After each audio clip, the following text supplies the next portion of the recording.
இன்னைக்கு வரைக்கும் நான் கில்லி வந்து திருப்பி திருப்பி பார்ப்பேன். எனக்கு விஜய் சார் ரொம்ப பிடிக்கும். ஆனால் அந்த படத்தை திருப்பி திருப்பி பார்க்குறது பிரகாஷ் ராஜ் சார் இருக்காங்க.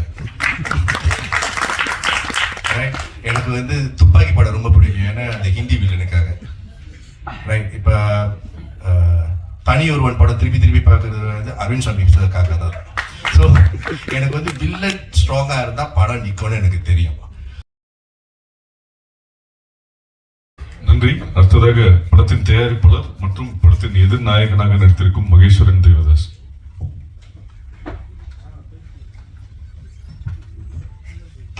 எல்லாருக்கும் வணக்கம்.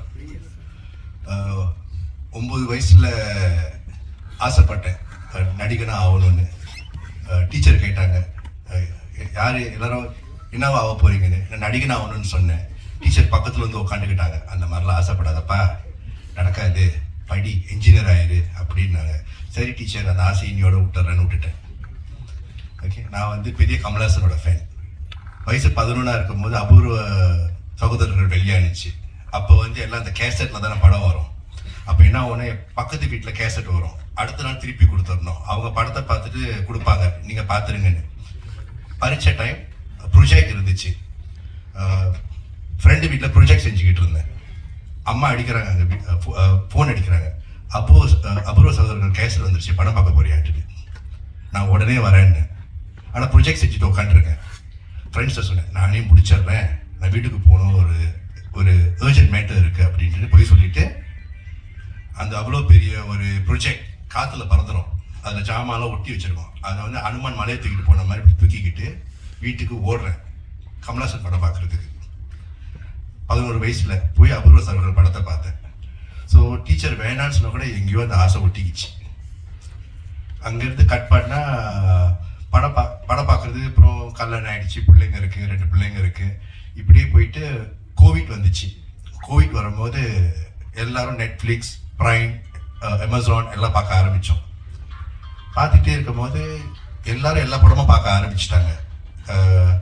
என்ன சிங்கப்பூரில் வந்து என்ன ஒரு ஸ்பெஷல்னா, அந்த டாப் 10 படம் போடுவாங்க. ஸோ சீனர்கள் பார்ப்பாங்க, மலைக்காரங்க பார்ப்பாங்க. ஆனால் தமிழ் படம் மட்டும் எப்பவுமே டாப் 1 டாப் 2ல இருக்கும். எல்லாருக்குமே தமிழ் படம் பார்க்க ஆசை. என்ன கொரியன்ஸ் படம் பார்ப்பாங்க, தமிழ் படம் ரொம்ப பார்ப்பாங்க. ஜப்பனீஸ் ரொம்ப தமிழ் படம் பார்ப்பாங்க. சரி, எனக்கு தெரிஞ்சு போச்சு, மார்க்கெட் திறந்து போச்சுட்டு. அப்புறம் பார்த்தேன், சிங்கப்பூரில் வந்து நான் தான் வந்து சிங்கப்பூரில் 46 வயசில் வந்து oldest physique body building champion. 39 வயசில் ஆரம்பித்தேன். ஸோ ஒரு 46 வயசு வரைக்கும் ட்ரைனிங் பண்ணி நேஷ்னல் டைட்டில் தூக்குனேன். அப்புறம் யோசிச்சுட்டு இருந்தேன், அடுத்தது இந்த உடம்பை எங்கே போய் என்ன ஸ்டேஜில் வைக்கலான்ட்டுன்னு. சரி, எனக்கு வில்லன்னா ரொம்ப ஆசை. ஏன்னா ஒரு படத்துக்கு வந்து வில்லன் தான் வந்து எனக்கு கேட்டால் ஸ்பைன் வந்து ஒரு முதுகு எலும்பு போல. ஏன்னா நான் வந்து பேட்மேன் படம் ரொம்ப ஆசை. ஏன்னா வில்லன்களுக்காக ஜோக்கர், ரிட்லர், பெங்குயின், வில்லன் தான் ஒரு படத்துக்கு வந்து கொண்டு போக முடியும். ரைட், இன்னைக்கு வரைக்கும் நான் கில்லி வந்து திருப்பி திருப்பி பார்ப்பேன். எனக்கு விஜய் சார் ரொம்ப பிடிக்கும். ஆனால் அந்த படத்தை திருப்பி திருப்பி பார்க்குறது பிரகாஷ் ராஜ் சார் இருக்காங்க. ரைட், எனக்கு வந்து துப்பாக்கி படம் ரொம்ப பிடிக்கும், ஏன்னா அந்த ஹிந்தி வில்லனுக்காக. ரைட், இப்போ தனி ஒருவன் படம் திருப்பி திருப்பி பார்க்கறது வந்து அரவிந்த் சாமி சாருக்காக தான். ஸோ எனக்கு வந்து வில்லன் ஸ்ட்ராங்காக இருந்தால் படம் நிற்கும்னு எனக்கு தெரியும். ஸோ அதனால நான் வந்து ரொம்ப கிளியர், வில்லனுக்காக தான் நான் உள்ளே வரேன் அப்படின்னு நான் வந்து. ஆனால் எனக்கு இங்கே வர்றதுக்கு வழி தெரியாது. இந்த இண்டஸ்ட்ரிக்குள்ளே வர்றது அவர் சுலபம் கிடையாது இல்லையா. 2 வருஷம் ஹோம்ஒர்க் செய்ய ஆரம்பித்தேன். எத்தனை டிபார்ட்மெண்ட் இருக்குது. ஏன்னா அந்த டைமில் வந்து கோவிட் டைமில் எல்லா ஆக்ட்ரஸும் இன்டர்வியூ கொடுக்க ஆரம்பிச்சிட்டாங்க ஜூமில். எல்லாமே யூடியூப்ல பார்த்தா இன்டர்வியூவாகவே கொடுத்துட்டு இருந்தாங்க. எல்லாத்தையும் கேட்டு நோட்ஸ் எடுக்க ஆரம்பித்தேன் 2 வருஷம். இது இண்டஸ்ட்ரி எப்படி ஃபங்க்ஷன் பண்ணுது, எத்தனை டிபார்ட்மெண்ட் இருக்குது, யார் யாருக்கு என்னென்ன வேலைன்னு ஃபுல்லாக நோட்ஸ் எடுத்துட்டு 1 வருஷம் தேடினேன். அப்போ தான் அஷ்ரஃப் சார் வந்தார். ஓகே, அதுக்கு நடுவில் நிறைய பேர் ஏமாத்துறதுக்கு வந்தாங்க. சார் படம் நம்ம 1 கோடியில் எடுத்துடலாம் சார், 1.5 கோடியில் எடுத்துடலாம் சார், நீங்கள் 1 கோடி போடுங்க, உங்களுக்கு 50% ஷேர் சார், படம் ஹிட் ஆயிரும் சார். எல்லாரும் வருஷம் கட்டிட்டு வந்தாங்க ஏமாத்துறதுக்கு. அவங்க எல்லாரையும் தேடி பொறுக்கி போட்டு கடைசியில் அஷ்ரஃப் கிட்ட வந்து சொன்னேன்.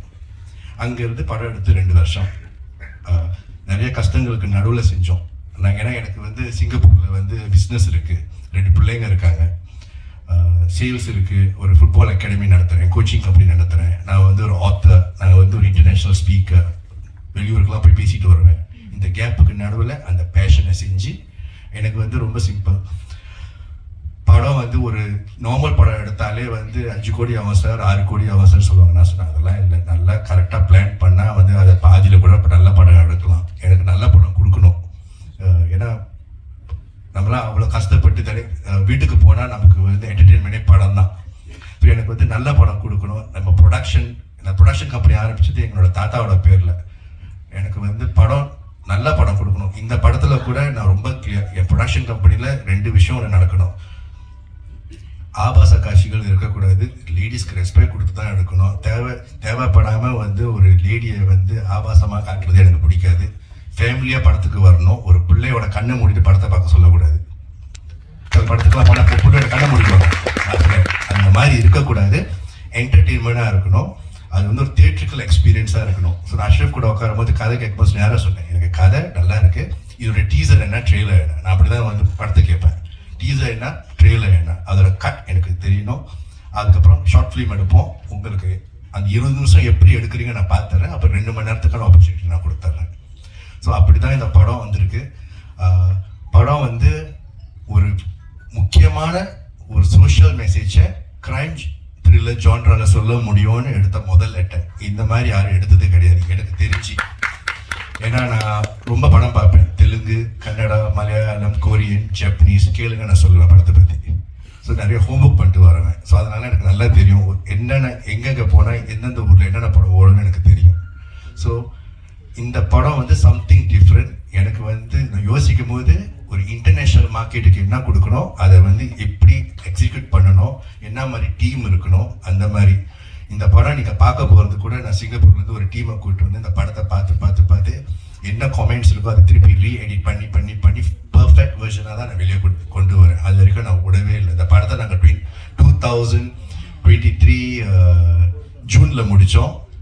ஃபைனல் காப்பி 2023 டிசம்பரில் இருந்துச்சு. ஆனால் நான் 1 வருஷம் எடிட் பண்ணியிருக்கேன் படத்தை. எனக்கு அந்த பர்ஃபெக்ட் வர வரைக்கும் நான் எடிட் பண்ணிக்கிட்டே உட்காந்துருந்தேன். ஏன்னா எனக்கு வந்து அது என்னோட ப்ரொடக்ஷன் சொல்கிறத விட எனக்கு நல்ல படம் கொடுக்கணும். ஸோ அந்த படத்துக்கு வந்து நான் முதல்ல ரொம்ப தேங்க்ஸ் சொல்ல போகிறது வந்து என்னோட பார்ட்னர் ஷெட்டி சாருக்கு. நான் வந்து யாருமே தெரியாமல் சென்னைக்கு வந்தேன். எனக்கு யாருமே தெரியாது. பூர்வீகம் அம்மா வந்து திருச்சி. ஆனால் அம்மா வந்து 18 வயசில் சிங்கப்பூருக்கு வந்துட்டாங்க. இங்கே ஃபேமிலி இருக்குது. ஆனால் நான் இண்டஸ்ட்ரியில் யாரையும் தெரியாது. ஆனால் எனக்கு வந்து யாரையும் தெரியாமல் வந்தேன். ஆனால் எனக்கு ஒரு அண்ணன் கிடைச்சாரு, ஷெண்டி சார். அவர் இல்லைன்னா அந்த படம் இல்லை, ரைட். அப்புறம் வந்து தனியாக உட்காந்துருக்காங்க பிரியா அக்கா. எந்த ஸ்டேஜ்லையும் பார்க்க முடியாது, ஷெண்டி சாரோட ஒய்ஃப். அவங்க தான் கட் அண்ட் ரைட். எனக்கு இப்படி எனக்கு அக்கா இல்லாத குறைய தீர்த்து வச்சுட்டாங்க. இப்படி பண்ணி இவ்வளோ செலவு பண்ணாத, இப்படி தான் கரெக்டாக போகணும் அப்படின்னு கூட நின்று கடைசி வரைக்கும்.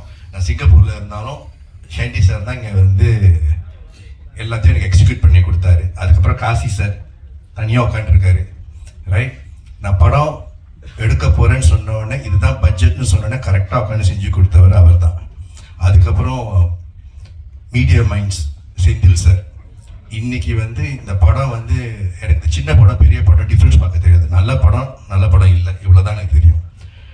இந்த படத்தை வந்து ஒரு போஸ்டராக இருக்கட்டும், கமிங் சூன் போஸ்டர்லேருந்து இப்போ வரைக்கும் டீசர்லேருந்து எல்லாத்தையும் எக்ஸிக்யூட் பண்ணுறது, ரைட். சிங்கப்பூர் மலேசியா வரைக்கும் இந்த நியூஸ், இந்த படம் இப்படி வருதுன்னு தெரியுது. அதுக்கு காரணம் வந்து Senthil sir from media minds ink. இவங்கெல்லாம் வந்து என்னோட ஸ்ட்ரென்த் அதுவாக அமைஞ்சிச்சு எனக்கு, காட்ஸ் பிளெஸிங். அதுக்கப்புறம் அஷ்ரஃப் சார், ரைட். என்ன சொன்னாரோ அப்படியே எடுத்து கொடுத்துருக்காரு. ஸ்கிரிப்ட் மாறாமல், தரம் மாறாமல். மற்றவங்களாம் அவர் தேங்க்ஸ் சொல்லிட்டாரு. அரவிந்த், விஷால், அருண், இவங்க எல்லாருக்கும் நான் தனியாக சொல்ல ஆசைப்படல. அதுக்கப்புறம் ஸ்பெஷல் தேங்க்ஸ் நான் வந்து வெற்றிக்கும் ஷில்பா, தம்பி ரம்யாஸுக்கு சொல்லிக்கிறேன். ஏன்னா என்னை சொல்லி கொடுத்தாங்க. ஒரு ஃபர்ஸ்ட் டைமராக இருந்தாலும் எனக்கு கரெக்டாக சொல்லி கொடுத்தாங்க, ரைட். தம்பி ரம்யா சார் கூட வந்து எனக்கு நிறைய சீன் கிடையாது. ஆனால் எனக்கு ஒவ்வொரு டைமும் இருந்து சொல்லி கொடுத்துட்டு போனார். ஷில்பா கூட வந்து எனக்கு சீன்ஸ் இருந்துச்சு, சொல்லி கொடுத்தாங்க. அவங்களும் வந்து ஒரு ஸ்போர்ட்ஸ் பர்சன், அதனால் எங்களுக்கு ஈஸியாக சிங்க் ஆகிடுச்சு. வெற்றி சாருக்கு வந்து நான் ரொம்ப தேங்க்ஸ் சொல்லணும். ஏன்னா நிறைய ஃபைட்டிங் சீன்ஸ்லாம் அவர் கூட தான். ஓகே, எப்படி கரெக்டாக வந்து அந்த மீட்ரு கரெக்டாக இருக்கணும்னு எனக்கு சொல்லி கொடுத்துருக்காரு, எக்ஸ்பீரியன்ஸ். ஸோ அதனால் எல்லாம் கரெக்டாக அமைஞ்சிருச்சு. இனிமேல் வந்து ஆல் லெஃப்ட் யால், ரைட். நீங்கள் நினச்சிங்கன்னா தூக்கி விடலாம், ஓகே. ஏன்னா நீங்கள் வந்து என்கரேஜ் பண்ணி நல்லா எழுதுனீங்கன்னா என்ன மாதிரி நிறைய ப்ரொடியூசர்ஸ் வருவாங்க. நல்ல குவாலிட்டியான படம் எடுக்க நாங்கள் ரெடி. நீங்கள் சப்போர்ட் பண்ண ரெடியாக இருந்தீங்கன்னா நாங்கள் ரெடியாக இருக்கோம். So thank you. ஆகஸ்ட் ஃபர்ஸ்ட் படத்தை பாருங்கள். இது ஒரு தியேட்ரிக்கல் எக்ஸ்பீரியன்ஸ்.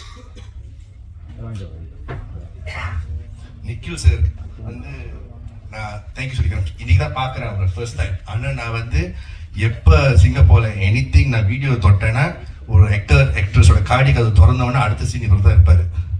ஸோ எனக்கு அது இப்படி ஒருத்தர் இருக்காருன்னு நல்லா தெரியும், பேர் அப்போ தெரியாது. இன்னைக்கு தான் பார்த்தேன்.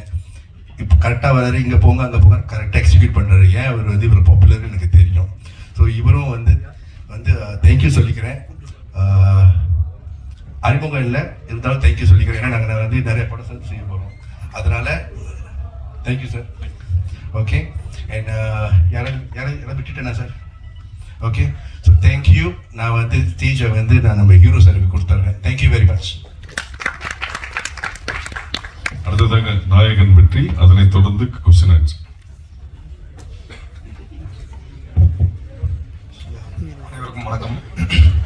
ஃபர்ஸ்ட் இந்த படத்தில் எனக்கு வாய்ப்பு கொடுத்த சாண்டி சாருக்கு என்னோட நன்றி தெரிவிச்சுக்கிறேன். சென்னை ஃபைல்ஸ் முதல் பக்கம். இந்த படத்தில் வந்து நான் நடித்தா கரெக்டாக இருக்கும் அப்படின்னு டிசைட் பண்ண அஷ்ரஃபுக்கு என்னோட நன்றி தெரிவிச்சுக்கிறேன். அவரோட ஷார்ட் ஃபிலிம் பார்த்தேன். பார்க்கும்போது ஒரு கான்ஃபிடன்ஸ் இருந்தது. ஓகே, இந்த ஆள் கரெக்டாக படம் மேக் பண்ணுவார், குவாலிட்டியாக எடுப்பார் அப்படின்ற ஒரு நம்பிக்கை இருந்தது. அதே மாதிரி சொன்ன நம்பர் ஆஃப் டேஸில் கரெக்டாக ஷூட்டிங்கை முடிச்சு கொடுத்தாரு. ஸோ ரொம்ப நாளைக்கு அப்புறம் ஒரு இன்டென்ஸான ஒரு கிரைம் த்ரில்லர் படம் பண்ணியிருக்கோம். அதெல்லாம் ஒரு ஃபேமிலியாக பண்ணியிருக்கோம். ஸோ நடித்தவங்க அத்தனை பேருக்கும் என்னோட நன்றி. தம்பி ரமேஷ் சார், ஷில்பா, அனிகா எல்லாருக்குமே என்னோட நன்றி தெரிவிச்சுக்கிறேன். ஆகஸ்ட் 1ஆம் தேதி படம் தேட்டரில் ரிலீஸ் ஆகுது. எல்லாம் ஃபேமிலியோட போய் பாருங்கள். எப்படி இருக்குன்னு சொல்லுங்கள்.